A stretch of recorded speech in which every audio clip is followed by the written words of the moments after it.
Bonjour à tous, j'espère que vous allez bien. Ça me fait très plaisir de vous retrouver sur la chaîne pour ce 18e épisode des News Gaming. On a eu une semaine très chargée, hein, vraiment, avec par exemple la dernière vidéo qui traitait des jeux qui n'ont pas un énorme budget type triple A, mais ça n'enlève pas de leur intérêt. C'était à la Spring Showcase. On avait vu des choses vraiment intéressantes. Il y a quelques pépites qui arrivent, ça promet. On a eu aussi, bien sûr, la GDC pendant toute la semaine qui, elle, a mis absolument le feu, et notamment des vidéos techniques incroyables, et même in-game, avec l'Unreal Engine 5, par exemple Hellblade 2 qui arrive bientôt, le nouveau Fortnite, enfin bref, c'était un feu d'artifice hallucinant. Perso, j'en ai pris plein les yeux, je pense que vous aussi. On redescend un petit peu en pression, on revient sur quelque chose d'un peu plus traditionnel avec donc cette vidéo du week-end comme d'habitude, cet épisode numéro 18. On perd pas plus de temps, on part tout de suite pour découvrir les news, c'est parti.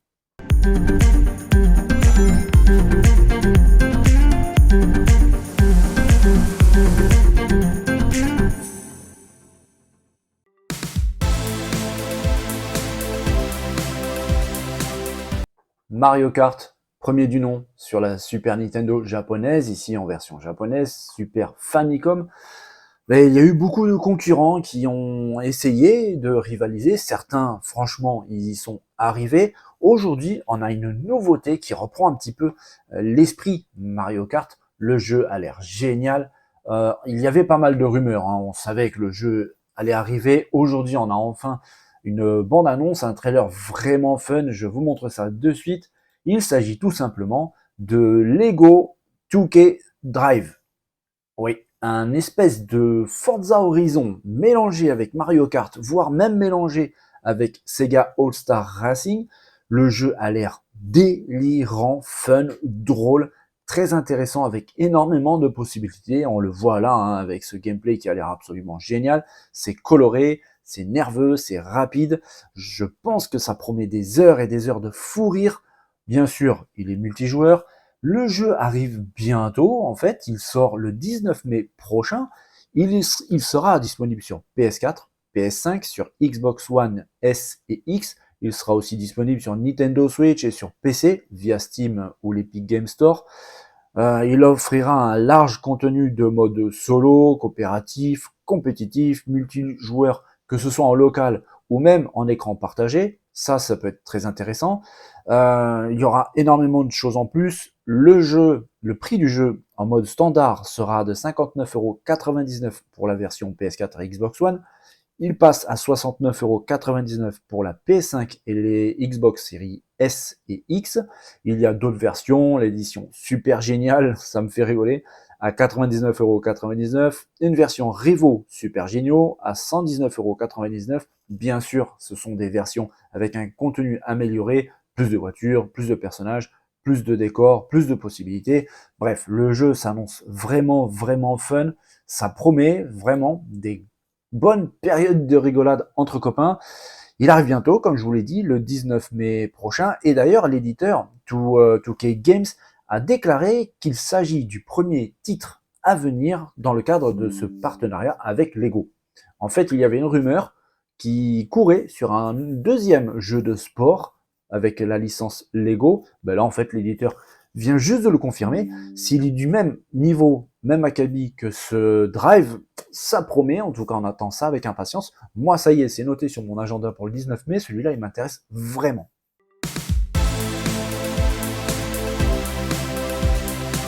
Ça se précise, les amis, ça se précise. On commence à avoir des news assez intéressantes de la future Nintendo Switch de Nintendo. Là, on commence à savoir à peu près la puissance qu'elle devrait avoir. On commence à imaginer un petit peu quel type de processeur elle devrait avoir. On va voir ça tout de suite ensemble. En fait, à la base, la Nintendo Switch 2, on va l'appeler comme ça, aurait dû être équipée d'un processeur Tegra 239, toujours de Nvidia. Je rappelle, hein, que la Switch actuelle est équipée d'un Tegra X1 de Nvidia. Normalement, c'était une console qui était prévue de faire tourner les jeux en 4K, mais en fait, Nintendo, avec le succès qu'ils ont en ce moment avec la Nintendo Switch actuelle, a revu totalement ses plans. Ils ont décidé tout simplement d'arrêter le développement de cette console, de ce processeur. C'était pas la peine d'aller plus loin parce que la Switch actuelle se vend par palette entière. Donc en fait, ils ont décidé de continuer le projet et de passer sur autre chose de beaucoup plus intéressant. Ce processeur Tegra 239, normalement, devait être gravé entre 6 et 7 nanomètres. C'est relativement petit, mais la nouvelle console devrait être équipée d'un processeur bien plus fin.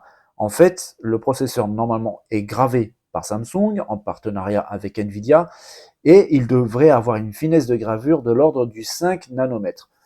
Pour se donner un petit peu un ordre d'idée, la Switch actuelle, que ce soit la normale ou la OLED, elle est gravée avec un processeur de 20 nanomètres.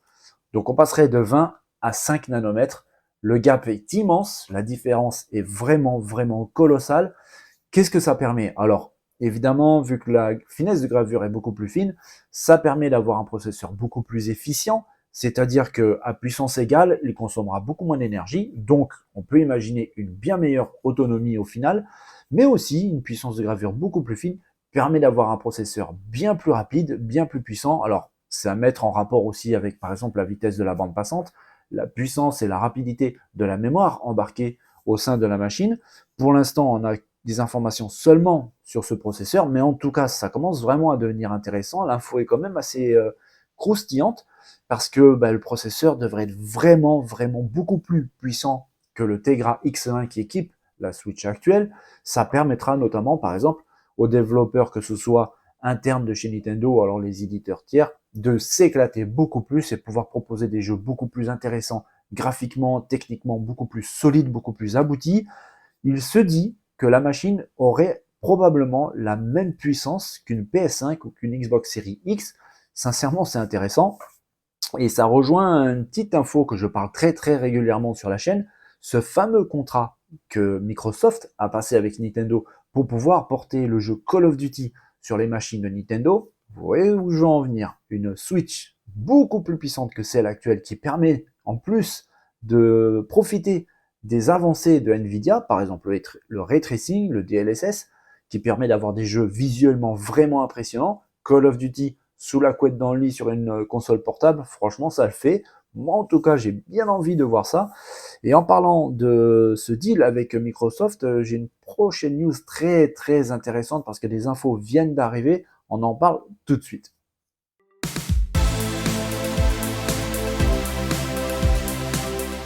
Je vous parle régulièrement de ce rachat colossal d'Activision par Microsoft et donc de la guerre absolument incroyable que se livrent Microsoft, Xbox et Sony PlayStation, parce que Sony ne veut absolument pas que cet achat se fasse. C'est quand même un achat colossal. Normalement, ça devrait être le plus grand de tous les temps dans le monde du jeu vidéo parce qu'il s'élève à pas moins de 69 milliards de dollars. C'est absolument colossal. Apparemment, au début, les entités antitrust européennes, américaines, anglaises étaient plutôt contre cet achat parce qu'ils y voyaient une prise de position un peu trop dominante de la part de Microsoft.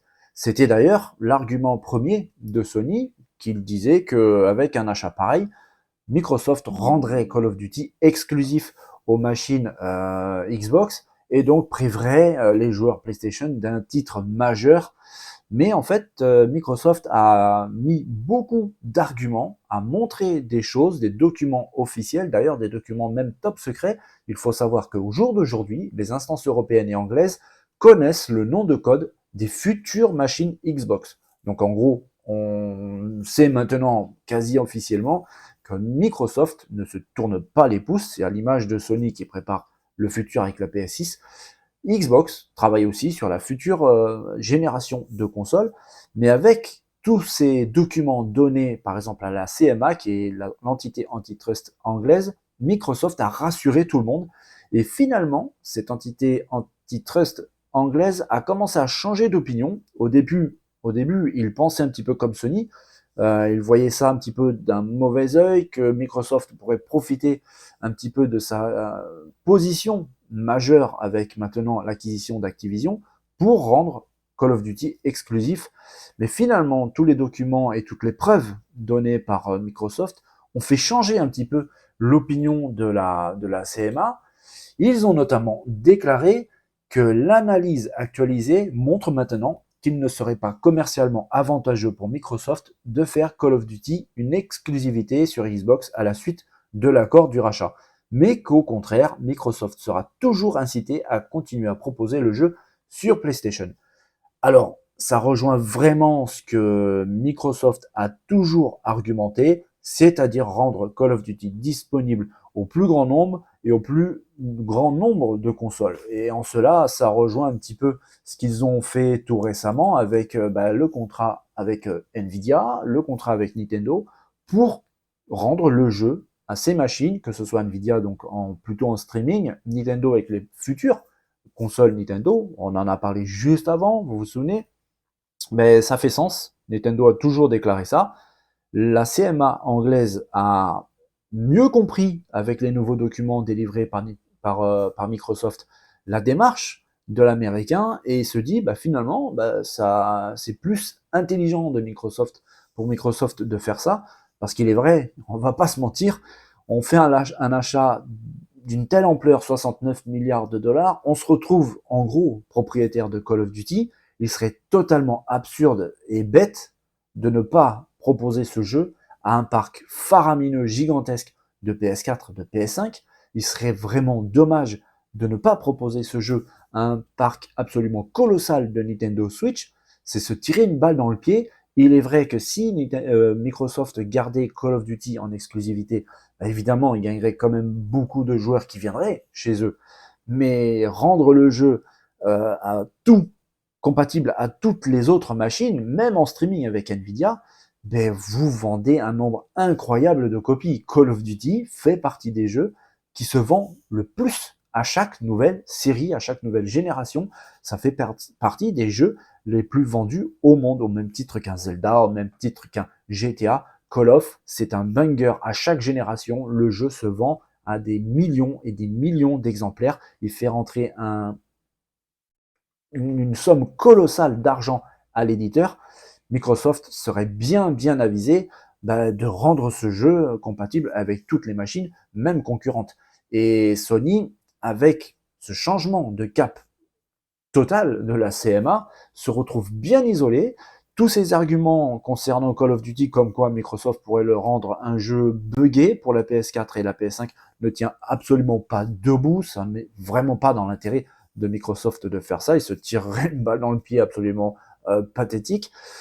En tout cas, la décision finale de la CMA arrive bientôt. On parle du 26 avril prochain. Les conclusions, sincèrement, je vous avais dit d'ailleurs dans la chaîne, c'est pour ça, sincèrement, réfléchissez pas trop à vous abonner à la chaîne parce que les infos sont plutôt toujours justes. J'avais dit que ça sentait bon pour Microsoft et Xbox. Ça prend vraiment le chemin. Alors, il y a beaucoup de choses derrière, évidemment. Microsoft parle de donner le jeu le plus disponible à le plus de monde possible. On imagine aussi qu'il y a une histoire de gros sous derrière, comme je vous ai dit, plus vous distribuez, plus vous vendez, c'est juste logique. J'avais dit aussi dans la dernière vidéo à ce sujet que, en dehors de Call of Duty, il y a beaucoup d'autres choses derrière. Par exemple, le groupe Activision, il y a aussi Blizzard. Blizzard, c'est Diablo. Il y a Diablo 4 qui arrive très bientôt. Pareil, ça fait partie des jeux les plus vendus, toutes machines confondues. Dans ce même groupe, il y a aussi un spécialiste colossal des jeux mobiles, King, qui fait par exemple Candy Crush, j'en ai parlé aussi, et Microsoft est très intéressé. D'ailleurs, ils sont en train actuellement de préparer un store pour les téléphones Android et iOS.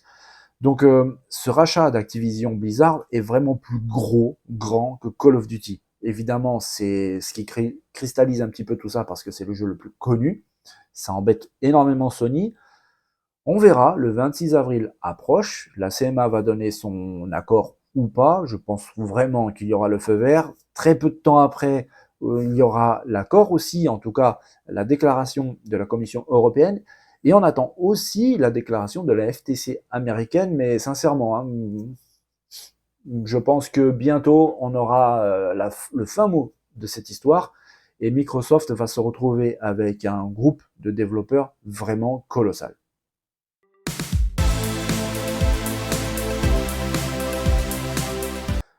Qui se souvient du Club Dorothée? Peut-être les plus vieux d'entre vous. Moi, en tout cas, j'ai un souvenir fabuleux de cette période avec Dragon Ball, Nicky Larson, le Collège Foufoufou, Ranma 1/2 et les Chevaliers du Zodiaque, entre autres. Il y avait beaucoup d'autres séries. Les Chevaliers du Zodiaque qui font partie de notre pop culture à tous. Ça a couvert une génération immense. La série cartonne toujours autant, au Japon par exemple. On voit depuis un petit moment pas mal d'adaptations du monde pop culture, jeux vidéo, manga, animation, vers les films et séries.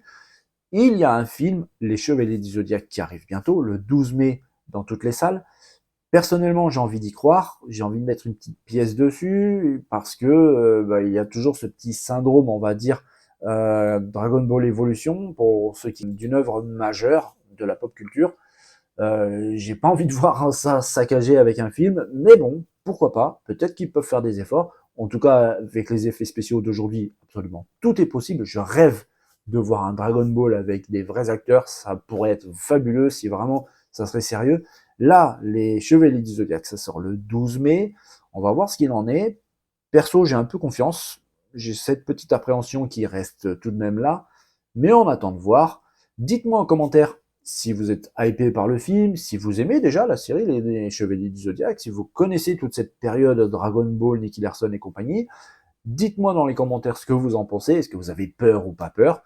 On pourra débattre de tout ça dans la zone des commentaires. En tout cas, cette vidéo est terminée pour aujourd'hui. Ça m'a fait plaisir de partager tout ça avec vous. Si ça vous a plu, n'oubliez pas, les pouces, les cœurs, les bisous, les câlins, tout ce que vous voulez. Moi, ça me fait toujours, et ça sera toujours un plaisir de discuter avec vous. On peut discuter dans la zone de commentaires. Pour l'instant, je vous souhaite une très bonne journée, un très bon dimanche, portez-vous bien, amusez-vous bien. Moi, je retourne bosser pour les prochaines vidéos parce que l'actualité, elle, n'attend pas. Je vous dis à très bientôt. Bye bye.